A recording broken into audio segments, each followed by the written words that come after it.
So, hello. Thank you for joining me today. I guess it's an obvious place to start, but how did you get into cycling? Well, I guess it's a long story, but when I was a kid, I grew up in Costa Rica, playing soccer. That's our sport. We're not very good at it, but that's our sport. Hmm, And but at the same time, I also got into a little bit of cycling, mountain biking, um, but was never really that great at it. okay. And it wasn't until, and then, well, uh, 18, 19, that's kind of when I started drinking and going off in the wrong direction. And it wasn't until I came to the States, in 2013, that I came to Portland, Oregon, and which is on the West Coast, and I knew Mhm. nothing about Portland, Oregon. Uh, but when I got here, I found out that there's a very big drinking culture Ah, in this area. So it's not necessarily the best place to go if you're trying to get away from alcohol. um, but what happened was I was very fresh in recovery. I still didn't really know how to manage certain situations. Like, if somebody says, "Let's go to," no, let's go get drinks. I didn't know how to say no, or like, so it was hard for me to meet people. hmm, Um, and for at first, all I did was work because I had to try to dig myself out of this financial hole that I'd gotten myself into over the last several years. Um, but after about 2 years, about 2015, um, I started thinking that it wasn't healthy to just be working. I had like four different jobs that, I worked all hours. hmm. And so I started thinking about what I could do to maybe meet some people. Um, but I had no idea how to do that because for the last little over a decade, the only time I'd ever met anybody was at a bar, at the club, Yeah, at the raves, drinking and using drugs. And when you're drunk and high, everybody's your friend. You'll talk to somebody. yeah, that's true. um, and so, like, I didn't know how normal people met people. Like, do they go to the park and just like stop somebody and say like, "Hey, nice weather, huh? Nice day for a walk." um, it occurred to me, I did sports when I was a kid. Might have, maybe I could try and meet some healthy sports people. Hmm. Um, and so I tried a little bit with soccer, but I was getting kicked around too much, so I didn't like it too much. And then I actually tried with triathlon. Um, and the like the but the issue was the water up here in the Pacific Northwest is cold. The water's cold. And so I did like maybe two triathlons. Okay. In the in the first one, there was something slimy that touched my foot, and it was Oh, gross, and I didn't yeah. I didn't want anything to do with that. And then in the second one, I had a near death experience because I almost drowned in waist deep water because I didn't know it was waist deep. Oh It was the gosh. whole, like, swimming around people. I didn't know how Hmm. to. It was just scary and overwhelming, and um but I did really well in those triathlons. So I was trying to think, well, do I keep trying? And then so I got in with a triathlon club, local triathlon club, and they had an indoor cycle class with a coach. And so I started going to those, and I was talking to the coach about it and telling him I was worried about the swimming, and he said, "Oh, well, why don't you just do cycling?" And I'm like, "Oh, I don't know. How does it work?" Well, and so he explained it to me, and so this would have been like 2016. Uh, he he said, "Oh yeah, don't worry, it's great. You go through the different categories. You start off as a beginner, you show up, um, and then there's a race. The first race of the season is in 2 months. I hope you get ready, and you'll have a blast." And so that's how I got into road cycling. Wow. Yeah, and like Yeah. I feel ashamed that I didn't know this before tonight, but I was doing some research and I was like, oh my God, you're a former national champion of Costa Rica, which I'm like, that Yeah. completely slipped my I guess, yeah, my research until now. Um, yeah, what was that like, winning that race and kind of, yeah, getting to wear the Costa Rican national jersey for the year? Oh, it was amazing. And actually, that national championship comes with a little asterisk because I got to wear it for like 3 years thanks to COVID. Oh, no way. This is amazing. So yeah, I started out with the road cycling, and it went well. Mm, I started winning races, moved up to the categories, and I made it what they call here Cat 1, which is mhm. like one below domestic pro, I guess. But you race with you you can race with the pros. Yeah. So I got that in my first season, and then I kept thinking, well, what else can I do? You know, I started out as just a way to meet people in a healthy way and Mm. other healthy people. I also discovered cyclists like their beer, so I kind of was like, well, Yeah. um, but yeah, it was about like, okay, where is I started racing here in this state locally, and I started doing really well. So then I went to another state and then started doing really well. Um, and so in 2018, it occurred to me like, man, I left Costa Rica like and full of shame and embarrassment. It'd be kind of cool to be able to say like, you know, you can come back from, you know, all these Mm. mistakes that you've made in the past and follow some of those dreams you had as a kid, right? You know, as a kid, of Yeah. course I wanted to, I dreamt of being a national champion. But I was really bad at cycling. um, and in the time that I was here, was able to rebuild the relationship with my son, Oh, that's awesome. who is, yeah, he's in Costa Rica. And so I've been figuring out ways over the last 10 years that I've been here of how to be figure, a role model for him despite the distance. And so I Mm. thought, well, maybe this would be a cool lesson for him that, you know, he's going to make mistakes in his life, but it doesn't matter. Like he can learn from them and come out better. And then, you know, whatever dreams he has, he can chase. He might not get them all, but he can chase them. And so that was kind of how the idea of racing the national championship came about in 2018. And about I had a really bad crash in March of that year. Mm. And so I was off the bike for about a month. And then I still had time. The national championship was in June. I still had time to get ready for it. And then end of May, I went and played soccer just like for fun. We were losing like 13-0. There was 10 seconds left on the clock. I was next to my own goalkeeper, and he passed me the ball, and this guy slid into me from behind and broke my ankle. Like completely Wow. unnecessary. It was so stupid. And so definitely not enough time to get ready for the national championship that year. But it made me realize how much I really wanted to race it.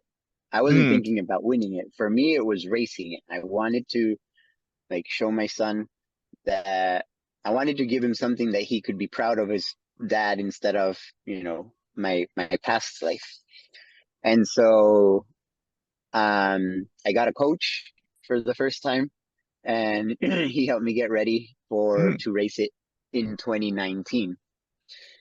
And man, that race, there are so many stories from that race because I went down there and it was on the Atlantic coast, and there was a bunch of like riots and blockades on the roads. There was something was going on. I can't remember. It was like the truckers union and the teachers union all came together and they just shut down the country. Wow.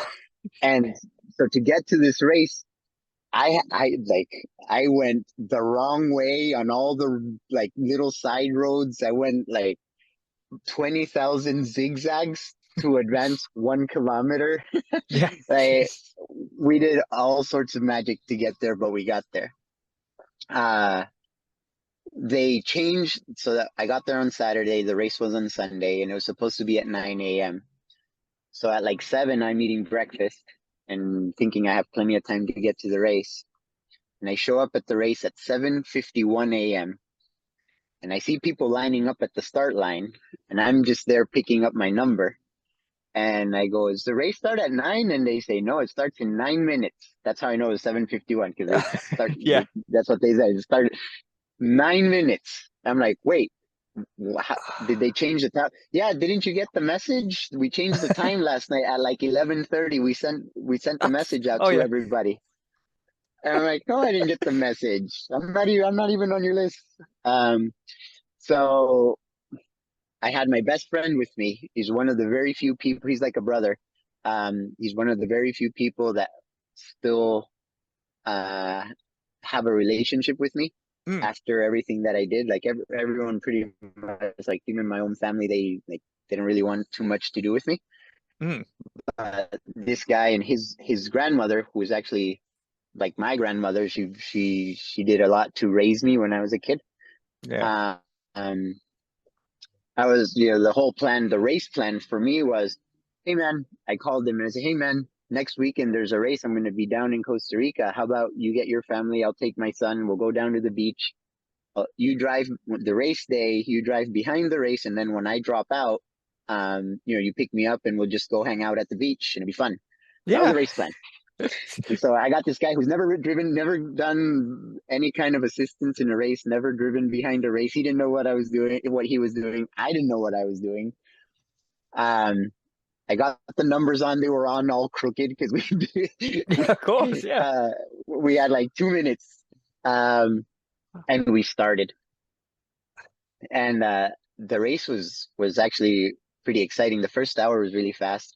I knew that being by myself, and against the big teams, my best chance was to try to isolate them and just create a break. So in that first hour, I just kept attacking, and then if anybody else attacked, went with them, and Mm, then told them I would work with them and things like that. And it took about an hour, and then we ended up with a break of about maybe 40. Like it split basically. yeah. Uh, we got to this one hill. I started feeling that breakfast coming up because I just finished eating like half an hour before. Um, and yeah, we just kept getting smaller and smaller. And I was actually cramping from like at 30 kilometers to go. I was going to drop out, and I kept thinking, all right, one more kilometer, one more kilometer, Yeah. one more kilometer. And Wow. then when I thought we were at 5K to go, looking at my bike computer, I'm like, I can't do this anymore, and I'm dead. Like I did what I could. I'm happy with my effort. Mm, And then I started dropping back to just kind of drop out, and then I just happened to look for up, and I don't know, maybe it was a long straight, and maybe about a kilometer, maybe 2 kilometers. I don't know, just about 2 kilometers ahead, I could see the finishing arch. oh wow. Okay. And I was like, oh, hang on a second. This is the finish. And I said, I think I can make it. Um, but by this time, I put myself in terrible position. I Mm, was really at the back of this group of about 15. Um, but it was like, this was the most beautiful sprint I've ever done because it was left to right wind. We were all on the right side. I was at the back, and somebody went with about 800 to go. And I was like, well, that's my wheel to move up. And yeah. so I got on his wheel, and he went all the way to the left side of the road. So I got on his wheel, and I'm like, please make it to like 300. Please make it to 300. You can make it to 300. And then the other guys, they started coming across over, and they were about to box me in. And we were about just past the 500 meters to go. Um, and if I had waited, I would have been boxed in, and that was the Mm, end of it.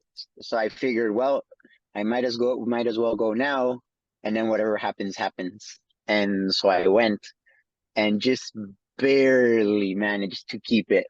Uh, I actually thought I had a little bit more. I was ahead by a little bit more, mm, and so when I stopped pedaling to like celebrate, I happened to look to my right, and there was this guy coming fast. Oh no. And I was like, "Oh no, he's gonna get me!" And I saw his wheel, I saw my wheel, and then I saw the finish line, and then realized that I won. And I mean, it was amazing. Like I said, the plan was to just, last as long as I could, and then go to the beach. Um, Jesus. there was never about winning. I mean, obviously, you have to try to win, right? Like, it Yeah. wasn't like I wasn't there to win, but realistically, with my experience and going up against the biggest teams in the country, and realistically, the probability was very low that I could win it. Um, so yeah, it was amazing. And then the first thing that came out when they came to interview me was like, uh, yeah, I don't know. Like, yeah, who? They asked me, the first question they asked me was, Felipe Nystrom, you just won the national championship. Who is Felipe Nystrom? Because nobody knew who I was. Yeah. This guy just showed up. Yeah. And I'm like, I'm nobody, man. I'm a guy that, like, just a few years ago was living on the streets. Like, I can't believe I won this thing. Um, and so when I got back to the hotel, my son was waiting, and I guess someone took a video of when he ran out to come see me, and that was like, yeah, every time even when I think about it, like, I start getting, Oh. teary. Yeah. uh, because that was that hug, that moment with my son was uh one of the most important things that ever happened to me in my entire life. Like, the national championship obviously is really big, but that moment, to be able to have something to for my son to be proud of after everything that, from my Mm. past life, um it made him, it was it was the perfect way to be able to teach him, you can chase your dreams, doesn't matter what they are, how big they are, how Yeah. unlikely they might seem, you can go for it. And so I figured at that point. So anyway, that was how I won the national Yeah. championship. Yeah. Yeah. And then I assume you're going to go on to talk about representing Costa Rica on a global scale in the world of cyclocross. Like how how do you find cyclocross? I guess through living in Oregon, but like, yeah, like just it's kind of crazy seeing a Costa Rican flag on the start sheet. Like for a while, it was mad seeing a British flag, but Costa Rica's a Hmm. little next level to me. Yeah, it's crazy. I mean, I can't tell you how incredible the feeling is to see the flag, regardless of it's me or if it was somebody else, but to Mm, see, like, Netherlands and Belgium, and all the big names, and then the Costa Rican flag. It's yeah, just really cool. Um, so after winning the national championship, I thought, well, they should probably, like, maybe I can race at an even higher level. And mm, I thought about this idea of, like, man, I could probably reach a lot of people that are suffering like I once did. Hang on one second. yeah, no worries. Is that loud? Can you hear that? No, There's a guy with a leaf blower right next to me. I'm like, Jesus. come on, man. Um, I was trying to. It occurred to me that maybe there was a way that I could reach more people. Mm, Just like I wanted to try to show my son that, you can go for it. Um, that a lot of times I see people who are suffering from alcohol. Like, first, when they're in the addiction or when in the alcoholism, it's a terrible place to be. mm, And you certainly, you can barely think about what you're going to eat tomorrow, right? And so to think about all those dreams that we might have had when we were kids, like, nobody dreamed of living on the street or trying to commit suicide. It's just where life took them. mm, And so sometimes even normal things like what am I going to eat, or am I going to have clothes, or am I going to have a job? Even those things seem impossible to get. Let alone all those other dreams when we were kids, Yeah. like do I want to be an astronaut or a scientist or whatever. And so I thought, well, there's definitely nothing special about me, but if I was able to, chase a dream that I had, maybe they just somebody out there who is actually is special, just doesn't have that just hasn't seen it done. Maybe they'll see it and say, hey, I can, if that guy did it, I can do it. And then they'll go do it. And so I started asking if I could be on the national team. I figured I was the national championship, I could get on the national team. Yeah. And right a couple months after the national championship, there was a race, completely flat race, which would have been perfect for me. And instead of taking me, they took a guy who is a known doper. And then I started finding out what the reality was of road cycling in Costa Rica, and how doping has a stranglehold on the sport down there. And because I was like, I didn't jump out of one frying pan to jump into another one. Yeah. I'm not gonna leave the fun drugs to go do these other drugs. I became a very outspoken critic of it, and talking, but more than criticizing anybody that's doing it, it was more like, hey guys, just in general, we can't do this if we want our sport to improve. I mean, there really wasn't a reason why a 35-year-old amateur racer came and beat your best teams in the elite national road championship. There's no reason I should have won that race. They should have dropped me. I should not have been there. And so it rubbed some people the wrong way. And so it made it so that I wasn't getting a call to the road national team. Okay. Yeah. And so it was like a lot of like, dude, I'm the national champion. I'm winning races in the United States. You guys barely race. I didn't say it like that, but Costa Rica has been going through the cycling has been going through a very difficult situation where it's hard to put races on. Basically, it's literally you don't have another choice. And they still weren't calling me. God. Now, I don't remember what year it was. I think it was 2016, maybe 2017. I tried cyclocross for the first time, before winning the national championship. And in my second race, I think it was, coming into some barriers, I obviously can't jump them. I'm vertically challenged, and those barriers are made for like Northern Europeans with like legs that are 7 feet tall. I didn't know how to do it, and I basically fell, and I broke my ankle. I guess it would have been like 2016. 2016, 2017, yeah.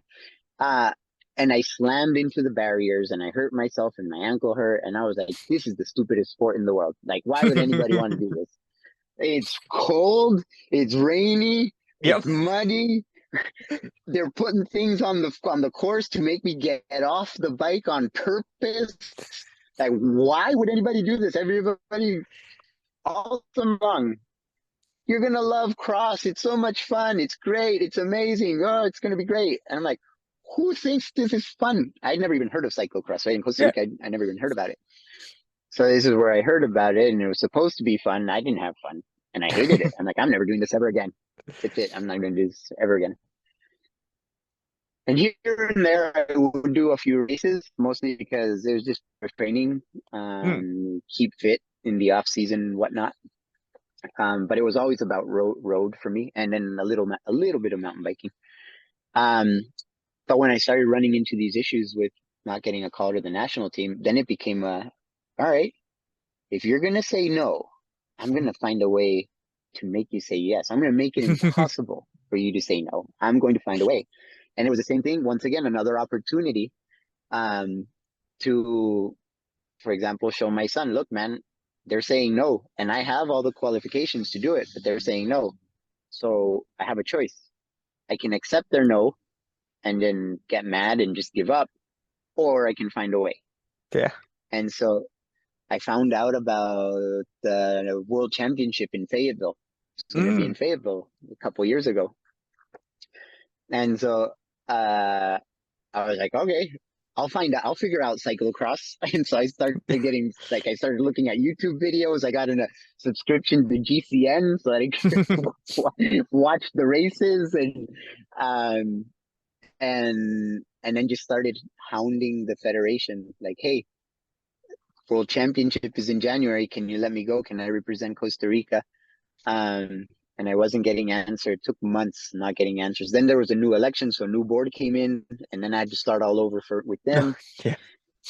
And finally, I was like, "Hey, look, dudes, there's this race in the United States. I will pay for. I will figure out how to pay for it. I just need your permission to sign me up, and I need you to sign me. If it costs any money, I will pay you the money.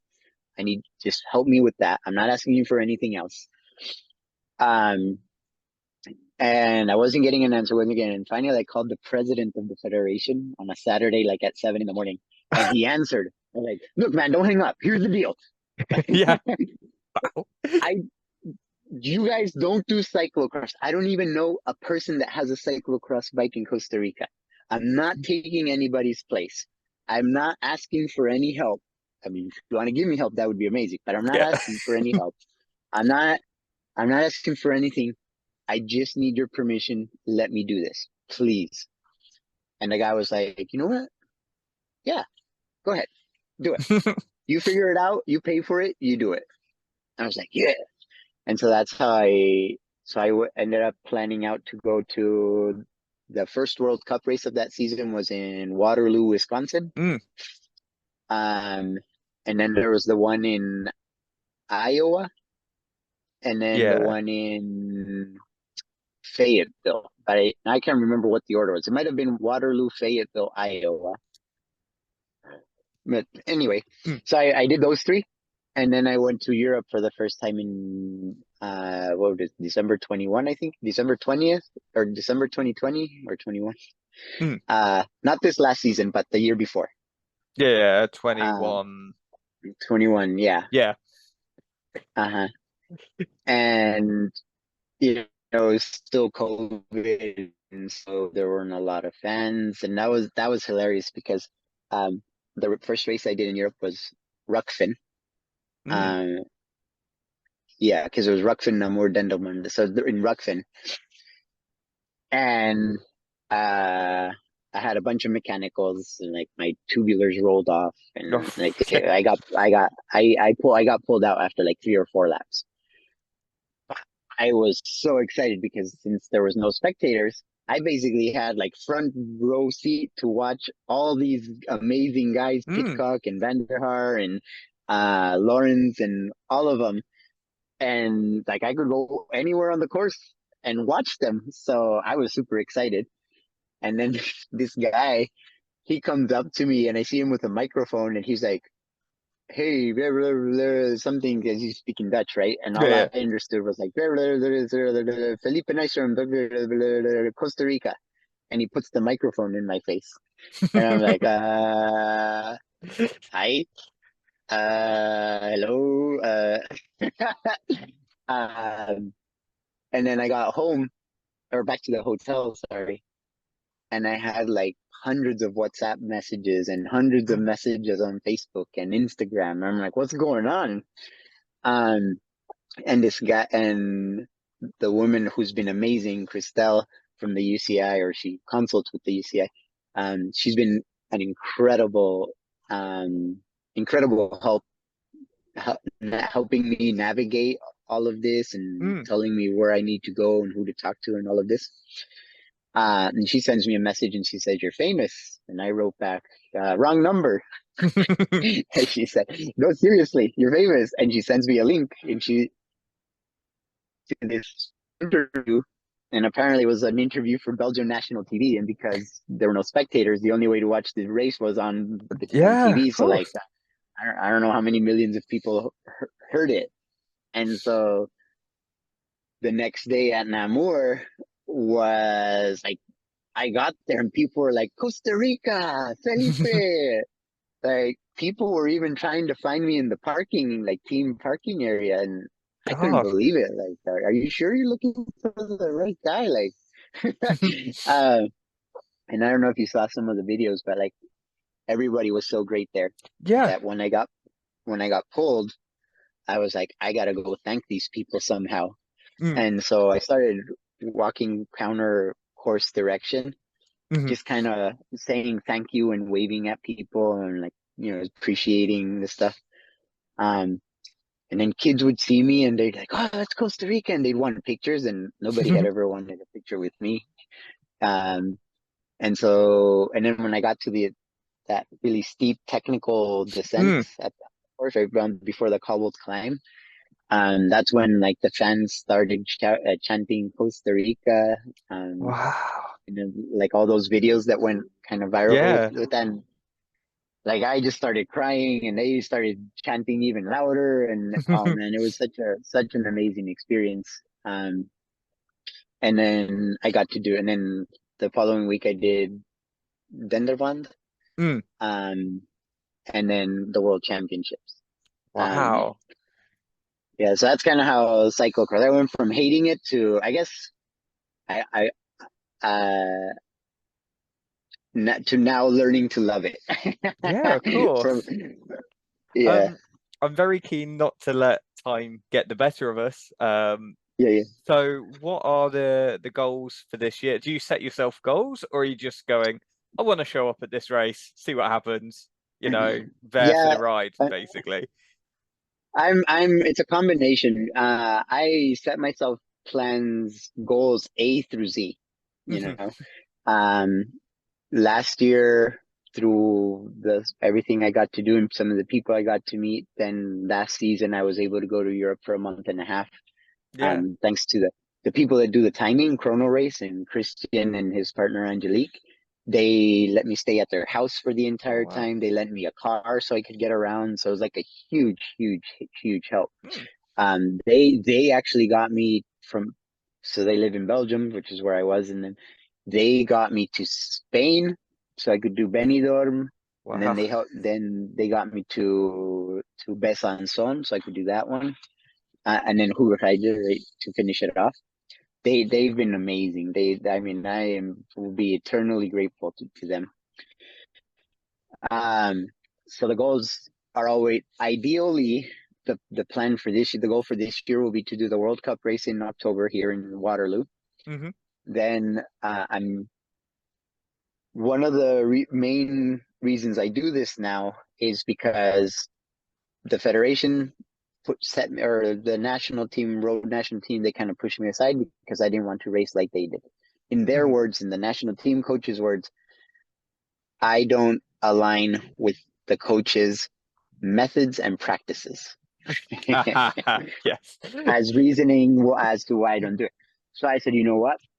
If I want to make a change and help people in Costa Rica and not fall um, into the grasp of Mm, this small but powerful group of people, I need to show them a different way. And so the idea for me, the ultimate goal, is to learn how all of these races work so that I can hopefully within the next couple of years create a program where I can help start bringing more Latin American kids or younger people. I mean, mm. not 40-year-olds like me, uh, so that they can open up another avenue. Because Mm, in Costa Rica, it's very narrow-minded. It's road cycling, and they all they think about is thinking Colombia and Europe. Which yes, but there are many steps to try to get there, and they don't seem to see that. mm. Um, and so hopefully this would be another avenue for them to realize, oh, look, there's this other option, this other door. And by helping them from a younger age, maybe I can keep some of them from doing, you know, doing the things that they do down there. Yeah, aligning with those So, practices. yeah, exactly. And so there's this one guy, a U23, not a U, soon to not be a U23, Joseph Ramirez. Um, Mm, who there was a guy in Spain who helped me, who offered to ride on his team, and I was like, you know what, I can't go to Spain, I can't go to Europe for 5 months, but because I have to work. Yeah. But I know this other guy who I think would be great, and so this guy Joseph, he was there, and then we met up in Benidorm, and then he was at Worlds too, so he did the Wow. U23 race, and he finished on the lead lap in at both Mm. Benidorm and Worlds. So uh, it was like exactly what I would like to do, and now hopefully with more people. So personally, my goal is to race against, I would rather be last against the best than first anywhere else. That to Yeah. me is more valuable uh, than any win. So ideally, I go to that World Cup race. Then Pan American Championships is in Montana, which is one Okay. Yeah. state over. And and then Joseph's going to come up and stay with me.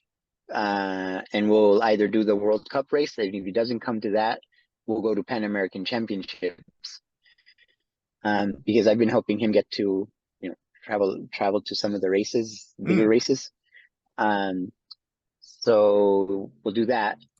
Then he'll go back to the Costa Rica, and then hopefully we meet back up in Europe in December, mid-December for the weekend of Namur. Yeah. And if everything goes well, then we stay through Worlds. Wow. Um, Joseph will almost certainly be there for that time. For me, it's a little bit more difficult because these last two trips to Europe, if I don't work, I don't get paid. And Yeah. so I have to be able to save enough money to pay rent and, bills Yeah. Of course. for like 2.5 months. um, so I'm not quite there yet. So it's still kind of up in the air. Mm. Um, but I'll race locally here, World Cup race in Waterloo, Pan American Championships, and if everything goes well, December through Worlds. Otherwise, I might just do the Christmas period or just do like the last two races, like Mm. maybe Benidorm and then whatever's after that, and then Worlds. Okay. Um, so I have several options, Yeah. and I'll do as many as I can. But my priority, as much as I would love to be there, and I'm so thankful for all the messages I get, like, "Are you gonna come? I want to see you," and da da da. I would love to, but since I pay for it myself, Yeah. it's it's expensive.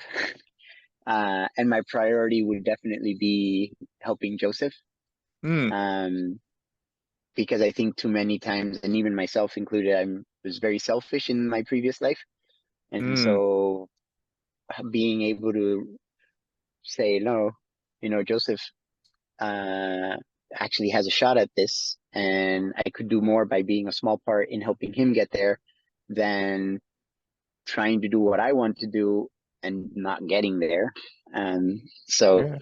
that's kind of where we're at, and then hopefully that marks the beginning of maybe next year, the following season, maybe taking two or three people like Joseph and two or Mm. three more, and then so yeah, that's what I'd like to do. Oh, amazing. Time is going to beat us now, so I'll round up. Okay. But thank you so much. It's incredible to hear what an agent for change you're trying to be in the world, both individually and affecting other people. And I think that's incredible. And thank you. Yeah, thank you so much for the opportunity. I think when I get messages, even outside of cycling, when they say like, "Hey, I'm Mm. going through a really tough time or going through this," and people reach out to talk to me, um, that's when I get to realize how big of an opportunity this is. As I said, what an inspiring guy. I can't wait to hear what he's going to do next. Um, he's just great, to be honest. Um, yeah, super nice guy, super chilled, and you can see like he can talk. So if you need half an hour filling, just give him a sentence as a prompt, and he'll be off. Um, I'm super keen to get him back on and hear more stories because I feel like we've only scratched the surface.